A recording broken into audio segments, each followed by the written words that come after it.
उसको चबाना पड़ेगा और न उसको खाना पड़ेगा और सीधा उसको। तो इतना सरल है ये रामचरितमानस, ये रसमयी कथा है भैया, इसको बैठ करके सुनो। मैंने कल श्लोक कहा था भागवत का, श्रवणः कर्णेन्द्रेण स्वाना भाव सरोवर। तो बैठ करके कथा जब कहीं भी हो, आप एक क्षण के लिए, एक घड़ी के लिए, आध घंटे के लिए, जितना भी समय है, चित्तस्य एकाग्रता लक्ष्यम एकम शीघ्रम सिद्धिं प्रयच्छति। यदि एक आसन पर बैठ करके एक सिद्धि से यदि आप उसको श्रवण करेंगे तो आपके कार्य पूर्ण होंगे। अब चलते हैं अपने प्रसंग की ओर।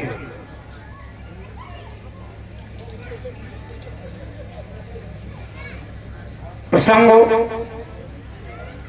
बहुत ही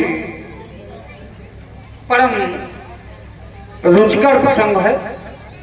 ले चलते हैं हम आपको रामचरितमानस की उस पंक्ति की ओर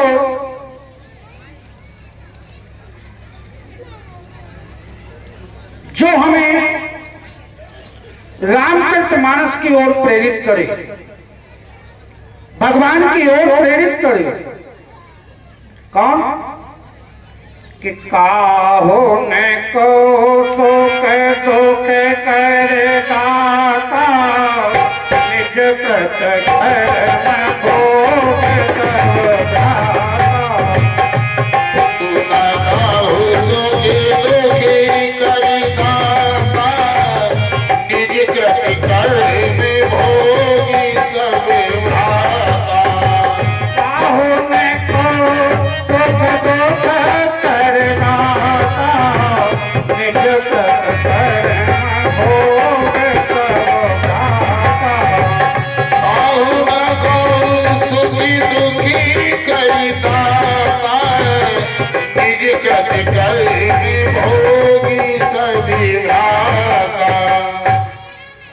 बड़ा, अब आप इस शब्द की शैली को ध्यान से श्रवण करेंगे कि काहो न को। हम कहते हैं कि हमारे पड़ोसी ने या हमारे रिश्तेदार ने हमारे साथ ऐसा अन्याय कर दिया। नहीं, कदापि नहीं कि काहो न को सुख दुख कर दाता, और निज कृत कर्म भोग सब भ्राता। आज अभी दिनेश जी कह के गए थे कि व्यक्ति को सत्संग करना चाहिए, दान करना चाहिए, कर्म करना चाहिए, लेकिन भागवत के 7वें स्कंद के 7वें अध्याय का 62वां श्लोक क्या कहता है कि न दानम न तपो नैज्या न शौचम न व्रतानि च प्रीयते अमलया भक्त्या हरिअन्यत्र विडम्बनम्। बहुत अच्छी बात है। तो इसलिए अपनी चौपाई पर चलिए कि काहो न को शोक दुख कर दाता, सुखी दुखी करी दाता, निज कृत भोग सब भ्राता। निज कृत करे भोगी सब भ्राता। अपने अपने कर्मों का जो फल है वह हम सभी भोग रहे हैं, और इस भोगने में भैया भक्तजनों केवल एक ही अंतर है। यदि भोगना सीख लिया जिसने, हनुमान जी क्या कहते हैं, ये चौपाई का जो भावार्थ जाएगा हमारे परम प्रिय राम भक्त की ओर जाएगा, और इसमें हम और आप भी शामिल हैं। भाव अपना अपना लगा लेना। हनुमान जी जब कोई लीला करते हैं, जब कोई कार्य करते हैं, जब कोई क्रिया करते हैं, या किसी को मुष्टिका मारते हैं, या लंका में अग्नि लगाते हैं, या किसी का उद्धार करते हैं, या किसी का प्राणांत करते हैं। ये सब कुछ करने के बाद यदि उनसे पूछा गया तो क्या कहते हैं? सो सब तब प्रताप रघु राय। ये मेरा कुछ नहीं है। यदि आप ऐसा भाव करके करो कि मैं कुछ नहीं कर रहा हूं, ये सब प्रभु की क्रिया है। भागवत के 11वें स्कंद में 3रे अध्याय का 5वां श्लोक क्या कहता है कि कायेन वाचा मनसेन्द्रियैवा बुद्ध्यात्मना वानुसुत स्वभावात् करोति यत् सकलं परस्मै नारायणे समर्पयति। अब इस चीज को समझिए कि यदि हम कायेन वाचा, कायेन शरीर के द्वारा, वाचा वाणी के द्वारा, कायेन वाचा मनसो यानी मन के द्वारा, इंद्रियैवा इंद्रियों के द्वारा। वैसे अभी तक लेख तीनों का मिला कि जो शरीर से, मन से और वाणी से काम करता है, लेकिन ये श्लोक कहता है कि व्यक्ति 6 प्रकार से काम करता है कि कायेन वाचा शरीर से काम करता है, वाणी से काम करता है, मन से काम करता है, इंद्रियों से काम करता है। कायेन वाचा मनस इंद्रियैवा बुद्ध्यात्मना वानुसुत स्वभावात्। कोई बुद्धि का प्रयोग करके अपने कार्य को सिद्ध कर लेता है और कोई अपने स्वभाव से कार्य को सिद्ध कर लेता है। लेकिन भागवत कहती है, भागवत यही कहती है कि इन 6 प्रकारों से, चाहे वो शरीर से हो, चाहे वो वाणी से हो, चाहे वो मन से हो, चाहे वो इंद्रिय से हो, चाहे वो बुद्धि से हो, चाहे वो स्वभाव से हो, यदि 6 प्रकार के किए गए कार्य, यदि आपने सभी कार्यों को अपना न मान करके नारायण ये की समर्पयति, यदि नारायण को समर्पित कर दिया तो आप उस कर्म के भोगी नहीं हैं, आप उस कर्म के भोगी नहीं हैं। यदि आपने ये कहा कि ये हमारा मकान है, हमारे 2 बच्चे सर्विस में हैं और हमारा ये हो गया, तो फिर तैयार रहिए क्या कि काओ ने को सो के तो के करे, काओ ने को सो के तो के करे दाता निज कृत करे न भोग।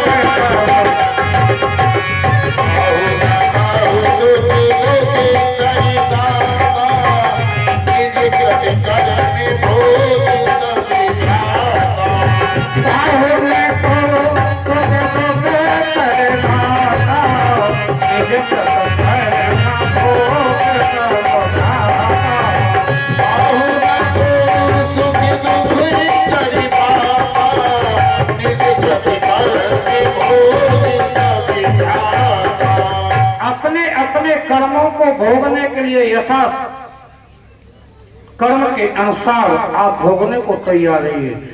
12 पुराण की ओर ले चलते हैं आपको एक श्लोक के माध्यम से। अभी दिनेश भैया जी बहुत अच्छी बात कह गए थे कि आपकी संपत्ति आप दान दो या न दो, लेकिन आपके पुत्र और प्रपुत्रों के नामांकन स्वतः हो जाएगी। क्यों? आज का जमाना है कि एक हाथ में जड़ लेकर और एक हाथ में सिर लेकर और मजिस्ट्रेट को जड़ देकर वो कहीं भी घूमो सिर लेकर। आज भ्रष्टाचार का युग है। यदि भ्रष्टाचारी दूर हो जाए तो हमारे देश में भारत में राम राज्य आज ही उत्पन्न हो जाएगा। तो आप विचार करें, 12 पुराण के श्लोक की ओर ले चलते हैं, ध्यान से सुनिएगा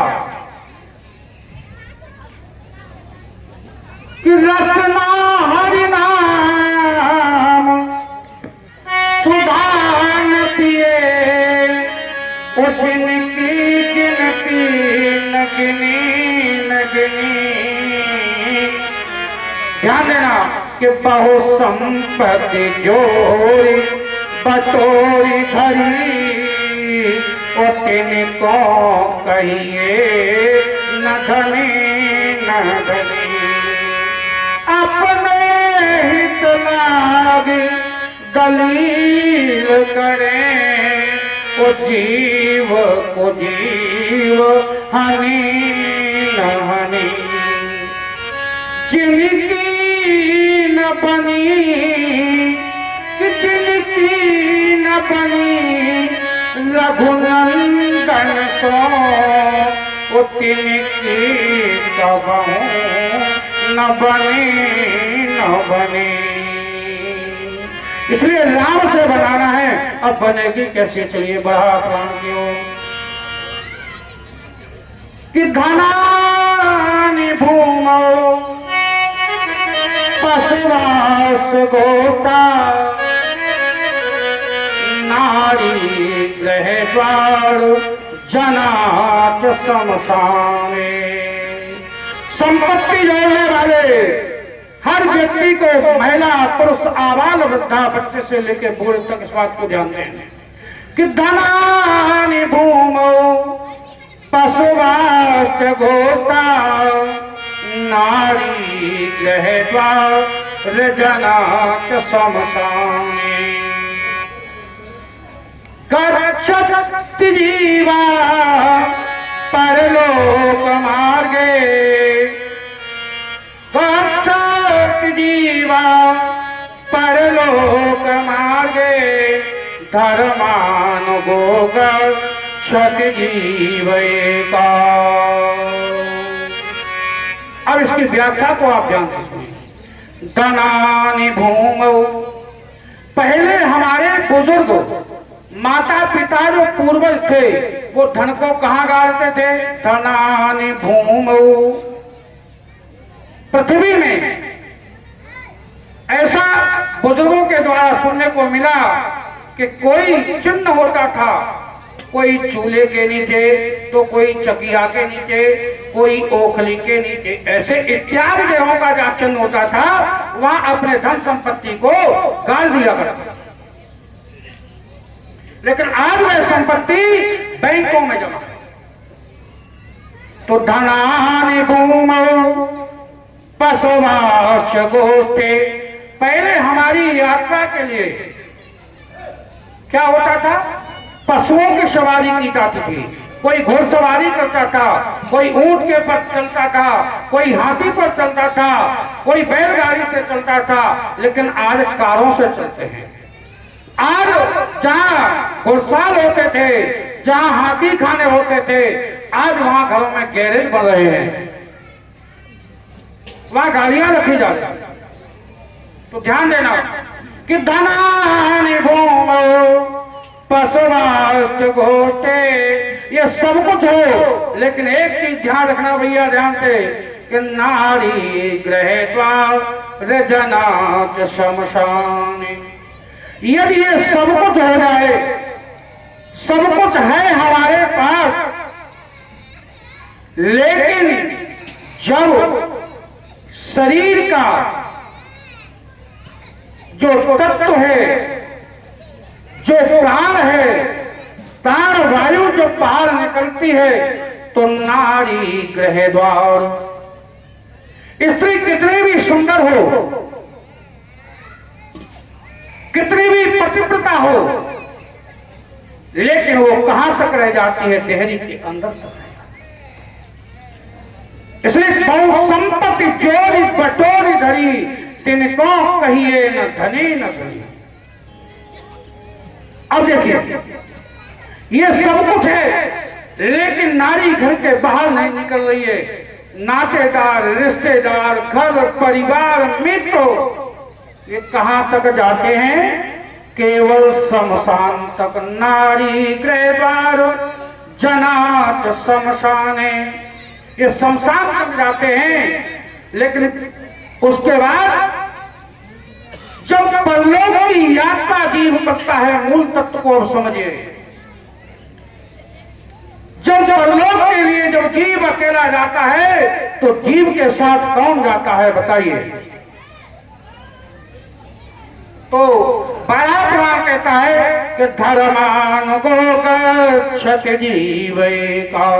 धर्मानुगो, धर्म का जो उसने पुण्य किया है, जो यज्ञ होम जप दान भगवान नाम सत्संग किया है, वही उसका अनुसरण पीछा करता है। आपका परिवार और संपत्ति ये सब धरी रही है। तो इसलिए अतुलित बलधामम, ये सब यही रह जाता है। अब देखिए व्याख्या कि अतुलित बलधाम स्वर्ण शैलाभदेहम। हनुमान चरित्र की ओर ले चलते हैं, फिर लौट करके वहीं आएंगे उस चौपाई कि अतुलित बलधाम। अतुलित बल का धाम वह कौन है? अब आप कहोगे कि हनुमान जी हैं, लेकिन इसके भाव बड़े विचित्र हैं। अभी हमारे गुरुवर का नाम ले रहे थे श्री मानव काशी प्रातः स्मरणीय श्री जगत गुरु रामभद्राचार्य जी। तो कहते हैं अतुलित बल धामन, हनुमान जी का बल नहीं,